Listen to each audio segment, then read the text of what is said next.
Hi, welcome back to English Guru Shekhar. Today in this class we will discuss about the modal verb must. ಇವತ್ತಿನ ತರಗತಿಯಲ್ಲಿ ನಾವು modal verb must ಬಗ್ಗೆ discuss ಮಾಡೋಣ. How to use must the modal verb in different cases. Modal verb must ಅನ್ನ ಹೇಗೆ ನಾವು ಬೇರೆ ಬೇರೆ ಕೇಸ್ಗಳಲ್ಲಿ ಯೂಸ್ ಮಾಡ್ತೀವಿ ಅಂತ ನೋಡೋಣ. Now come to the first case, to express necessity or obligation. ನಾವು must ನ ಒಂದು modal verb ಅನ್ನ ಎಲ್ಲಿ ಯೂಸ್ ಮಾಡ್ತೀವಿ ಅಂದರೆ to express necessity or obligation ಅಂದರೆ ಒಂದು ಅನಿವಾರ್ಯತೆ ಇದ್ದಾಗ ಅಥವಾ ಒಂದು ಆಬ್ಲಿಗೇಷನ್ ಇದ್ದಾಗ ನಾವು ಅದನ್ನು ಮಾಡಲೇಬೇಕು ಅನ್ನೋ ಒಂದು ವಿಚಾರ ಬಗ್ಗೆ ಅಂದರೆ ಸಮಥಿಂಗ್ ಮಸ್ಟ್ ಬಿ ಡನ್ ಅಂದರೆ ನಾವು ಯಾವುದನ್ನು ಮಾಡಲೇಬೇಕು ಅಂಥ ವಿಚಾರಗಳನ್ನು ಮಾತನಾಡುವಾಗ ಅಂದರೆ ಋಣಸಂಧಾನ ಬಗ್ಗೆ ಮಾತನಾಡುವಾಗ ಅಥವಾ ಒಂದು ಅವಶ್ಯಕತೆ ಬಗ್ಗೆ ನೆಸೆಸಿಟಿ ಬಗ್ಗೆ ಮಾತನಾಡುವಾಗ ನಾವು ಮಾಡ್ತೀವಿ ಮಸ್ಟ್ ಮಾಡಲ್ ವರ್ಬನ್ನು ಯೂಸ್ ಮಾಡ್ತೀವಿ. See here, you must run fast to catch the bus. It means necessity ಅಂದರೆ ನೀನು ಓಡಲೇಬೇಕು, ಓಡಿದರೆ ಮಾತ್ರ ನಿನಗೆ ಬಸ್ಸನ್ನು ಹಿಡಲಿಕ್ಕೆ ಸಾಧ್ಯ ಆಗುತ್ತೆ. ಅಂದರೆ ನೀನು ಓಡಿದರೆ ಮಾತ್ರ ಬಸ್ ಸಿಗುತ್ತೆ. It means you must run fast ಅಂದರೆ ನೀನು ಓಡಲೇಬೇಕು ಫಾಸ್ಟಾಗಿ. ಏನಕ್ಕೆ? To catch the bus. Here the modal verb must is used as necessity. Come to the next example, we must pay our debts. ನಾವು ನಮ್ಮ ಸಾಲವನ್ನು ತೀರಿಸಲೇಬೇಕು, ನಮ್ಮ ಋಣವನ್ನು ತೀರಿಸಲೇಬೇಕು. It means must is here, it means the meaning of the must is obligation ಅಂದರೆ ನಾವು ಋಣಸಂಧಾನ ಅಂತ ಕರಿತೀವಿ. ಅಂದರೆ ನಮ್ಮ ಒಂದು ಸಾಲವನ್ನು ಅಥವಾ ನಮ್ಮ ಒಂದು ಋಣವನ್ನು ತೀರಿಸಲೇಬೇಕು ಅಂತ ಹೇಳುವಾಗ ನಾವೇನು ಮಾಡ್ತೀವಿ ಮಸ್ಟ್ ಮಾಡಲ್ ವರ್ಬನ್ನು ಯೂಸ್ ಮಾಡ್ತೀವಿ. Come to the next example, the gate must be locked after 10. 10 ಗಂಟೆ ನಂತರ ಗೇಟ್ ಮಸ್ಟ್ ಬಿ ಲಾಕ್ಡ್, ಗೇಟನ್ನು ಕ್ಲೋಸ್ ಮಾಡಲೇಬೇಕು, ಲಾಕ್ ಮಾಡಲೇಬೇಕು. ಇಟ್ ಮೀನ್ಸ್ ನೆಸೆಸಿಟಿ, ಅನಿವಾರ್ಯತೆ ಬಗ್ಗೆ ಹೇಳುವಾಗ ನಾವೇನು ಮಾಡ್ತೀವಿ ಮಸ್ಟನ್ನು ಯೂಸ್ ಮಾಡ್ತೀವಿ. Come to the use of modal verb must again in this case, that is the case of compulsion. ಕಡ್ಡಾಯದ ಬಗ್ಗೆ ಮಾತನಾಡುವಾಗ, ಇಟ್ ಮೀನ್ಸ್ ಕಂಪಲ್ಷನ್ ಬಗ್ಗೆ ಮಾತನಾಡುವಾಗ ನಾವೇನು ಮಾಡ್ತೀವಿ ಮಸ್ಟನ್ನು ಯೂಸ್ ಮಾಡ್ತೀವಿ. See here, you must follow the traffic rules. ಇದು ಭಾಳ ಕಡ್ಡಾಯವಾಗಿ ಮಾಡಲೇಬೇಕು. ಏನದು? What is the compulsion here? You must follow the traffic rules. ನೀನು ಟ್ರಾಫಿಕ್ ರೂಲ್ಸನ್ನು ಫಾಲೋ ಮಾಡಲೇಬೇಕು. ದಟ್ ಇಸ್ ವಾಟ್ ಕಂಪಲ್ಸರಿ ಅಥವಾ ಕಂಪಲ್ಷನ್ ಅಂತ ಕರಿತೀವಿ.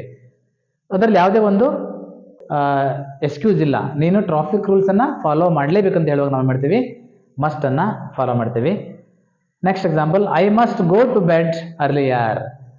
It is what making compulsion myself. ನನ್ನಷ್ಟಕ್ಕೆ ನಾನೇ ಒಂದು ವಿಷಯವನ್ನು ಕಡ್ಡಾಯ ಮಾಡ್ಕೊಳ್ಳೋದು. ಏನದು? I must go to bed earlier, ನಾನು ಬೇಗ ಮಲಗಬೇಕು. I must go to bed earlier ಅಂದರೆ ನಾನು ಬೇಗ ಮಲಗಬೇಕು ಅಂತ ಅರ್ಥ ಕೊಡುತ್ತೆ. It means I must, that is what compulsory.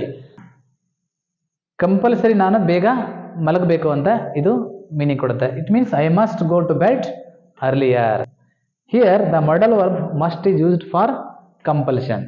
Friends, before go to the next cases, ಇದುವರೆಗೂ ನನ್ನ ಚಾನಲ್ನ ಯಾರೆಲ್ಲ ಸಬ್ಸ್ಕ್ರೈಬ್ ಮಾಡಿ ನೋಡ್ತಿದ್ದೀರಾ, please subscribe my channel and comment and like my videos and also share among your friends. Don't skip the video up to the end. Let's go to the next case, how to use the modal verb must. Come to the next case, we use modal verb must to express emphatic advice. Emphatic advice means ನಾವು ಒಂದು ವಿಷಯವನ್ನು ಒತ್ತು ಕೊಟ್ಟು ನಾವು ಸಲಹೆಯನ್ನು ಮಾಡೋದು. Emphatic advice means ಯಾರಿಗಾದ್ರೂ ನಾವು ಒಂದು ವಿಷಯವನ್ನು ತುಂಬ ಒತ್ತು ಮಾಡಿ ಅಥವಾ ಅದನ್ನು ಒತ್ತು ಕೊಟ್ಟು ನಾವೇನು ಮಾಡ್ತೀವಿ ಅಡ್ವೈಸ್ ಮಾಡ್ತೀವಲ್ಲ, ಸಲಹೆ ಮಾಡ್ತೀವಲ್ಲ, ಆ ಟೈಮಲ್ಲಿ ನಾವು ಮಾಡ್ತೀವಿ modal verb must ಅನ್ನು ಯೂಸ್ ಮಾಡ್ತೀವಿ. See the example here, he must serve his old mother. ಅವನು ತನ್ನ ವಯಸ್ಸಾದ ತಾಯಿಯನ್ನು ನೋಡ್ಕೊಳ್ಳೇಬೇಕು, ಸೇವೆ ಮಾಡಲೇಬೇಕು. It means it is what advice. ನಾವು ಅವನಿಗೆ ಅಡ್ವೈಸ್ ಮಾಡ್ತಿರೋದು ಅಂದರೆ ಅವನು ಸೇವೆ ಮಾಡಲೇಬೇಕು. ಯಾರನ್ನ? ಓಲ್ಡ್ ಮದರ್ನ. ಅವನ ಓಲ್ಡ್ ಮದರನ್ನು ಅಥವಾ ಅವನ ವಯಸ್ಸಾದ ತಾಯಿನ ಅವನು ನೋಡ್ಕೊಳ್ಳೇಬೇಕು ಅಂತ ಹೇಳುವ ನಾವು ಮಾಡ್ತೀವಿ ಮಸ್ಟ್ ಅನ್ನೋ ಒಂದು ಮಾಡಲ್ ವರ್ಬನ್ನು ಯೂಸ್ ಮಾಡ್ತೀವಿ. It means it is what advice for that person. Next, you must tell the truth. ನೀನು ಸತ್ಯವನ್ನು ಹೇಳಬೇಕು. It means what it is an emphatic advice. ನಾವು ಅವನಿಗೆ ಒತ್ತು ಕೊಟ್ಟು ಹೇಳ್ತಿದ್ದೀವಿ. ಏನಂತ? ಒಬ್ಬನು ತುಂಬ ಸುಳ್ಳು ಹೇಳ್ತಾನಂತಂದರೆ ಅವನಿಗೆ ನಾವೇನು ಮಾಡ್ತೀವಿ you must tell the truth. ನೀನು ಸತ್ಯವನ್ನು ಹೇಳಲೇಬೇಕು ಅಂತ ನಾವೇನು ಮಾಡ್ತೀವಿ ಅವನಿಗೆ ಒಂದು ಅಡ್ವೈಸನ್ನು ಒತ್ತು ಕೊಟ್ಟು ಅವನಿಗೆ ಏನು ಮಾಡ್ತೀವಿ ಸಲಹೆಯನ್ನು ಮಾಡ್ತೀವಿ. In that case we use the modal verb must to express emphatic advice. Next, he must learn to drive. ಇದು ಕೂಡ ಒಂದು ಎಂಪ್ಯಾಟಿಕ್ ಅಡ್ವೈಸ್ ಅಂದರೆ ಸಲಹೆ ಮಾಡೋದು. ಸೊ ಡ್ರೈವಿಂಗ್ ಕಲಿಯೋದು ಅಗತ್ಯ ಇದ್ದಾಗ ನಾವು ಇನ್ನೊಬ್ಬನಿಗೆ ಏನು ಮಾಡ್ತೀವಿ ಅಡ್ವೈಸ್ ಮಾಡ್ತೀವಿ. ಏನಂತ? You must learn to drive, ನೀನು ಡ್ರೈವ್ ಮಾಡೋದನ್ನು ಕಲಿಬೇಕು. ದಟ್ ಇಸ್ ವಾಟ್ ಕಲಿಲೇಬೇಕು ಅನ್ನೋದು ಒಂದು ಇಲ್ಲಿ ಅಡ್ವೈಸ್ ಅಥವಾ ಎಂಪ್ಯಾಟಿಕ್ ಅಡ್ವೈಸ್ ಅಂದರೆ ಒತ್ತು ಕೊಟ್ಟು ಅವನಿಗೆ ನಾವು ಸಲಹೆಯನ್ನು ಮಾಡೋದು ಒಂದು ವಿಷಯವನ್ನು. It means you must learn to drive ಅನ್ನೋದಿಲ್ಲಿ ಎಂಪ್ಯಾಟಿಕ್ ಅಡ್ವೈಸ್ಗೆ ನಾವು ಈ ಮಾಡಲ್ ವರ್ಬ್ ಮಸ್ಟ್ ಅನ್ನು ಯೂಸ್ ಮಾಡಿದ್ದೀವಿ. Come to the next case, certainty of belief. It means in Kannada ನಿಶ್ಚಿತಾತ್ಮಕ ನಂಬಿಕೆ. ಅಂದರೆ ನಿಶ್ಚಿತವಾಗಿ ಅದು ಇದೆ ಅಥವಾ ಟ್ರೂ ಅಂತ ಹೇಳುವಾಗ ನಾವೇನು ಮಾಡ್ತೀವಿ, ಮಸ್ಟ್ ಅನ್ನು ಯೂಸ್ ಮಾಡ್ತೀವಿ. ಆಲ್ಮೋಸ್ಟ್ ಅದು ಸತ್ಯವಾಗಿರುತ್ತೆ, ಆಲ್ಮೋಸ್ಟ್ ಅದು ಸರ್ಟನ್ ಆಗಿರುತ್ತೆ, ಅದು ಆಲ್ಮೋಸ್ಟ್ ನಿಶ್ಚಿತವಾಗಿರುತ್ತೆ ಅಂತ ಒಂದು ವಿಷಯ ಬಗ್ಗೆ ಮಾತಾಡುವಾಗ ನಾವೇನು ಮಾಡ್ತೀವಿ, ಮಸ್ಟ್ ಮಾಡಲನ್ನು ಯೂಸ್ ಮಾಡ್ತೀವಿ. Come to the example here, he must be 50 now. ಅವನಿಗೆ ಈಗ ವಯಸ್ಸು 50 ಆಗಿದೆ ಅಂದರೆ 50 ಆಗಿರಲೇಬೇಕು ಅಂತ ಅರ್ಥ. ಇಟ್ ಮೀನ್ಸ್ ನಿಶ್ಚಿತಾತ್ಮಕ ನಂಬಿಕೆ. ಆಲ್ಮೋಸ್ಟ್ ಆ ವ್ಯಕ್ತಿಯ ಒಂದು ಫಿಸಿಕಲ್ ಅಪಿಯರೆನ್ಸ್ ನೋಡಿದಾಗ ಅವನಿಗೆ 50 ಇಯರ್ಸ್ ಆಗಿರಲೇಬೇಕು ಅಂತ ಹೇಳುವಾಗ ನಾವೇನು ಮಾಡ್ತೀವಿ, ಮಸ್ಟ್ ಅನ್ನು ಯೂಸ್ ಮಾಡ್ತೀವಿ. He must be 50 now. It means must is here certainty of belief ಅಥವಾ ಒಂದು ನಂಬಿಕೆ, ಅದು ಅಂದರೆ ನಿಶ್ಚಿತವಾದ ನಂಬಿಕೆ ಬಗ್ಗೆ ಮಾತನಾಡುವಾಗ ನಾವು ಮಾಡ್ತೀವಿ, ಮಸ್ಟ್ ಮಾಡಲನ್ನು ಯೂಸ್ ಮಾಡ್ತೀವಿ.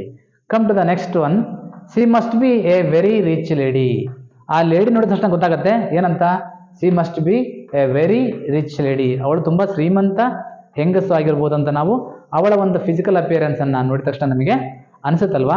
ನಿಶ್ಚಿತವಾದ ಒಂದು ನಂಬಿಕೆ, she must be a very rich lady, ಅವಳೊಬ್ಬಳು ತುಂಬ ಶ್ರೀಮಂತೆ ಲೇಡಿ ಆಗಿರಬೇಕು ಅಂತ ನಾವು ಏನು ಮಾಡ್ತೀವಿ, ಒಂದು ಬಿಲೀಫ್, ಒಂದು ನಂಬಿಕೆಯನ್ನು ಮಾಡ್ತಾವಲ್ಲ, ಆ ನಂಬಿಕೆ ಆಲ್ಮೋಸ್ಟ್ ಏನಾಗಿರ್ತದೆ, ನಿಶ್ಚಿತಾತ್ಮಕವಾಗಿರುತ್ತೆ, ಅಂದ್ರೆ ಅದು ಸರ್ಟನ್ ಆಗಿರುತ್ತೆ. ಅವಾಗ ನಾವು ಮಾಡ್ತೀವಿ, ಮಸ್ಟ್ ಅನ್ನು ಯೂಸ್ ಮಾಡ್ತೀವಿ. Come to the next example, you must be very tired. ಒಬ್ಬ ವ್ಯಕ್ತಿ ನೋಡಿದ ತಕ್ಷಣ ಅವನಿಗೆ ತುಂಬ ಸುಸ್ತಾಗಿದೆ ಅಂತ ನಿಮ್ಗೆ ಗೊತ್ತಾಗುತ್ತೆ. ಅವ್ನು ನೋಡಿದ ತಕ್ಷಣ ಅವಾಗ ನಾವು ಹೇಳ್ತೀವಿ ಏನಂತ, you must be very tired, ನಿನಗೆ ತುಂಬ ಸುಸ್ತಾಗಿರ್ಬೋದು. ಅಂದರೆ ಆಲ್ಮೋಸ್ಟ್ ಅದು ಬಿಲೀಫ್, ಅದು ನಂಬಿಕೆ. ಇಟ್ಸ್ ಆಲ್ಮೋಸ್ಟ್ ಗ್ಯಾರಂಟಿ ಆಗಿರುತ್ತೆ, ಇಟ್ಸ್ ಆಲ್ಮೋಸ್ಟ್ ಸರ್ಟನ್ ಆಗಿರುತ್ತೆ. ಅಂದರೆ ಆಲ್ಮೋಸ್ಟ್ ಅವನು ಟೈರ್ಡ್ ಆಗಿರ್ತಾನೆ, ಅದರಲ್ಲಿ ಯಾವುದೇ ಒಂದು ಡೌಟ್ ಇಲ್ಲ. ಆ ಟೈಮಲ್ಲಿ ನಾವೇನು ಮಾಡ್ತೀವಿ, ಮಸ್ಟ್ ಅನ್ನು ಯೂಸ್ ಮಾಡ್ತೀವಿ. You must be very tired, ನಿನಗೆ ತುಂಬ ಸುಸ್ತಾಗಿರಲೇಬೇಕು ಅಂತ ಹೇಳುವಾಗ ನಾವೇನು ಮಾಡ್ತೀವಿ, ಮಸ್ಟ್ ಅನ್ನು ಯೂಸ್ ಮಾಡ್ತೀವಿ. Next, it must be cold outside. ಇದು ಕೂಡ ಒಂದು belief. This belief must be certain. ಈ ನಂಬಿಕೆ ಆಲ್ಮೋಸ್ಟ್ ಏನಾಗಿರುತ್ತೆ, ನಿಶ್ಚಿತಾತ್ಮಕ ನಂಬಿಕೆ ಆಗಿರುತ್ತೆ, ಅದು ಟ್ರೂ ಆಗಿರುತ್ತೆ ಅಥವಾ ನಿಜ ಆಗಿರುತ್ತೆ. It must be cold outside ಅಂತ ಹೇಳಿದಾಗ ಹೊರಗಡೆ ತುಂಬ ಚಳಿ ಇರಲೇಬೇಕು. ಅವಾಗ ನಾವೇನು ಮಾಡ್ತೀವಿ, ಮಸ್ಟ್ ಮಾಡಲ್ ವರ್ಬನ್ನು ಯೂಸ್ ಮಾಡ್ತೀವಿ. Come to the next case, to recommend or suggest things to somebody else. ನಾವು ಬೇರೆಯವರಿಗೆ ಏನಾದರೂ ವಸ್ತುಗಳನ್ನು, ಯಾವುದರ ವಿಷಯವನ್ನು ಅಥವಾ ಯಾವುದರ ವಿಷಯವನ್ನು ಸಜೆಸ್ಟ್ ಮಾಡುವಾಗ ಅಥವಾ ರೆಕಮೆಂಡ್ ಮಾಡುವಾಗ ನಾವೇನು ಮಾಡ್ತೀವಿ, ಮಸ್ಟ್ ಮಾಡಲ್ ವರ್ಬನ್ನು ಯೂಸ್ ಮಾಡ್ತೀವಿ. See here, this dress suits you, you must buy it. ಅಂದರೆ ಈ ಡ್ರೆಸ್ ನನಗೆ ತುಂಬ ಚೆನ್ನಾಗಿ ಸೂಟ್ ಆಗುತ್ತೆ, you must buy it. You must buy it ಅಂದರೆ ಇಲ್ಲಿ ಸಜೆಸ್ಟ್ ಮಾಡೋದು, ಅಂದರೆ ಈ ಡ್ರೆಸ್ಸನ್ನು ಬೈ ಮಾಡು, ಕೊಂಡ್ಕೋ ಅಂತ ನಾವೇನು ಮಾಡೋದು, ಇನ್ನೊಬ್ಬನಿಗೆ ಅಥವಾ ಇನ್ನೊಬ್ಬರಿಗೆ ಸಜೆಸ್ಟ್ ಮಾಡೋದು ಅಥವಾ ರೆಕಮೆಂಡ್ ಮಾಡುವ ನಾವೇನು ಮಾಡ್ತೀವಿ, ಮಸ್ಟ್ ಅನ್ನು ಯೂಸ್ ಮಾಡ್ತೀವಿ. You must buy it. It means here dress. ಈ ಡ್ರೆಸ್ ತುಂಬ ಚೆನ್ನಾಗಿ ಕಾಣುತ್ತೆ ನಿನಗೆ, ಹಾಗಾಗಿ ನೀನು ಅದನ್ನು ಕೊಂಡ್ಕೊಳ್ಳೇಬೇಕು, ಅದನ್ನು ಬೈ ಮಾಡಲೇಬೇಕು ಅಂತ ನಾವೇನು ಮಾಡ್ತೀವಿ, ಬೇರೆಯವರಿಗೆ ಸಜೆಸ್ಟ್ ಮಾಡುವಾಗ ಅಥವಾ ರೆಕಮೆಂಡ್ ಮಾಡುವಾಗ ನಾವು ಮಸ್ಟ್ ಮಾಡಲ್ ವರ್ಬನ್ನು ಯೂಸ್ ಮಾಡ್ತೀವಿ. Next, come to the next example, you must watch the movie, it's great. ಅಂದರೆ ನೀನು ಈ ಮೂವಿನ ನೋಡಲೇಬೇಕು. ನೋಡಿ, ಮಸ್ಟ್ ಅಂದರೆ ಅರ್ಥ ಇಲ್ಲಿ ನೋಡಲೇಬೇಕು ಅಂತ ಅರ್ಥ ಕೊಡುತ್ತೆ.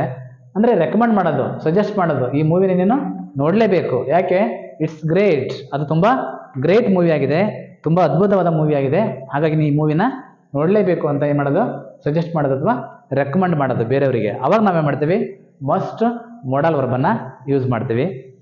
Come to the last case, prohibition or ನಿಷೇಧಾತ್ಮಕ. ಪ್ರಾಹಿಬಿಷನ್ ಅಥವಾ ನಿಷೇಧಾತ್ಮಕ ವಿಚಾರಗಳ ಬಗ್ಗೆ ಮಾತನಾಡುವಾಗ ನಾವು ಮಾಡ್ತೀವಿ, ಮಸ್ಟ್ ಮಾಡಲ್ ವರ್ಬನ್ನು ಯೂಸ್ ಮಾಡ್ತೀವಿ. See here, you mustn't read my letters. ನೀನು ನನ್ನ ಪತ್ರಗಳನ್ನು ಓದುವ ಹಾಗಿಲ್ಲ. ಅಂದರೆ ನಿಷೇಧ, ನನ್ನ ಪತ್ರಗಳನ್ನು ನೀನು ಯಾವುದೇ ಕಾರಣಕ್ಕೂ ಓದುವ ಹಾಗಿಲ್ಲ, ನಿಷೇಧ ಮಾಡೋದು, ಪ್ರಾಹಿಬಿಷನ್ ಮಾಡೋದು. ಅಂದರೆ ಒಬ್ಬರ ಪತ್ರಗಳು ಇನ್ನೊಬ್ಬರಿಗೆ ಓದೋ ಅಧಿಕಾರ ಇಲ್ಲ. You mustn't read my letters, ನೀನು ನನ್ನ ಪತ್ರಗಳನ್ನು ಓದುವ ಹಾಗಿಲ್ಲ. ನಿಷೇಧಾತ್ಮಕ ವಾಕ್ಯಗಳ ಬಗ್ಗೆ ಮಾತನಾಡುವಾಗ ನಾವೇ ಮಾಡ್ತೀವಿ, ಮಸ್ಟ್ ಮಾಡಲ್ ವರ್ಬನ್ನು ಯೂಸ್ ಮಾಡ್ತೀವಿ. Come to the next example, you mustn't wait here. ನೀನಿಲ್ಲಿ ಕಾಯುವ ಹಾಗಿಲ್ಲ, ನಿಷೇಧಾತ್ಮಕ, ಅಂದರೆ ನಿಷೇಧ ಮಾಡಲಾಗಿದೆ. ಅನ್ನೋ ಅರ್ಥ ಪ್ರಾಹಿಬಿಷನ್ ಮಾಡಲಾಗಿದೆ. ನೀವು ಯಾವುದೇ ಕಾರಣಕ್ಕೆ ಇಲ್ಲಿ ಯಾರನ್ನು ಕೂಡ ವೇಟ್ ಮಾಡೋಂಗಿಲ್ಲ, ಕಾಯಂಗಿಲ್ಲ, ಅದು ಒಂದು ನಿಷೇಧ. You mustn't go without permission. ನೀನು ಪರ್ಮಿಷನ್ ಇಲ್ಲದೆ ಹೋಗುವ ಹಾಗಿಲ್ಲ. ವಾಟ್ ನಿಷೇಧಾತ್ಮಕ. ಯು ಮಸ್ಟಂಟ್ ಗೋ ಅಂದರೆ ಯು ಮಸ್ಟ್ ನಾಟ್ ಗೋ ಅಂತ. Mustn't means must plus not, that becomes mustn't. It is short form of must not. So must not ಅನ್ನೋ ಒಂದು short form ಯಾವುದು? ಮಸ್ಟಂಟ್. ಅಂದರೆ ನೀನು ನಿಷೇಧಾತ್ಮಕ, ನೀನು ಪರ್ಮಿಷನ್ ಇಲ್ಲದೆ ಹೋಗುವ ಹಾಗಿಲ್ಲ ಅಂತ ಹೇಳುವಾಗ ನಾವೇನು ಮಾಡ್ತೀವಿ? ಮಸ್ಟಂಟ್ ಅನ್ನು ಯೂಸ್ ಮಾಡ್ತೀವಿ. ಮಸ್ಟ್ ಜೊತೆಗೆ ನಾಟ್, ದಟ್ ಇಸ್ ನೆಗೆಟಿವ್ ವರ್ಡನ್ನು ಯೂಸ್ ಮಾಡ್ತೀವಿ. ಅಂದರೆ ಮಸ್ಟ್ ಜೊತೆ ನಾಟ್ ಯೂಸ್ ಮಾಡಿದರೆ ದಟ್ ಬಿಕಮ್ಸ್ ನಿಷೇಧಾತ್ಮಕ, that becomes prohibition. Then come to the last example. You must not use your phone while driving. ನೀನು ಡ್ರೈವಿಂಗ್ ಮಾಡುವಾಗ ಫೋನನ್ನು ಯೂಸ್ ಮಾಡುವ ಹಾಗಿಲ್ಲ. ಫೋನನ್ನು ಯೂಸ್ ಮಾಡೋದನ್ನು ನಿಷೇಧಿಸಲಾಗಿದೆ, ಪ್ರೊಹಿಬಿಷನ್ ಮಾಡಲಾಗಿದೆ. ಸೊ ಡ್ರೈವಿಂಗ್ ಮಾಡುವಾಗ ಫೋನ್ ಯೂಸ್ ಮಾಡೋದನ್ನು ಪ್ರೊಹಿಬಿಷನ್ ಮಾಡಲಾಗಿದೆ ಅಥವಾ ನಿಷೇಧ ಮಾಡಲಾಗಿದೆ. ಅಂದರೆ you must not use your phone. ನೀನು ಡ್ರೈವಿಂಗ್ ಮಾಡುವಾಗ ನಿನ್ನ ಫೋನನ್ನು ಯೂಸ್ ಮಾಡಲೇಬಾರದು, ಮಾಡುವ ಹಾಗಿಲ್ಲ. That is what mustn't. It means must not use your phone ಅಂತ ಅರ್ಥ ಕೊಡುತ್ತೆ ಯಾವಾಗ? While driving. Friends, today we discussed how to use the modal verb must in different cases. I think this class is fruitful. ಈ ತರಗತಿ ನಿಮಗೆ use ಆಗಿದೆ ಅನ್ಕೊಂಡೇನೆ. If you like my grammar classes you can definitely share among your friends. So I think today's class is enough. ಇವತ್ತಿಗೆ ಇಷ್ಟು ಸಾಕು ಅನಿಸುತ್ತೆ. So let us meet again in the next class. Thank you for watching this video.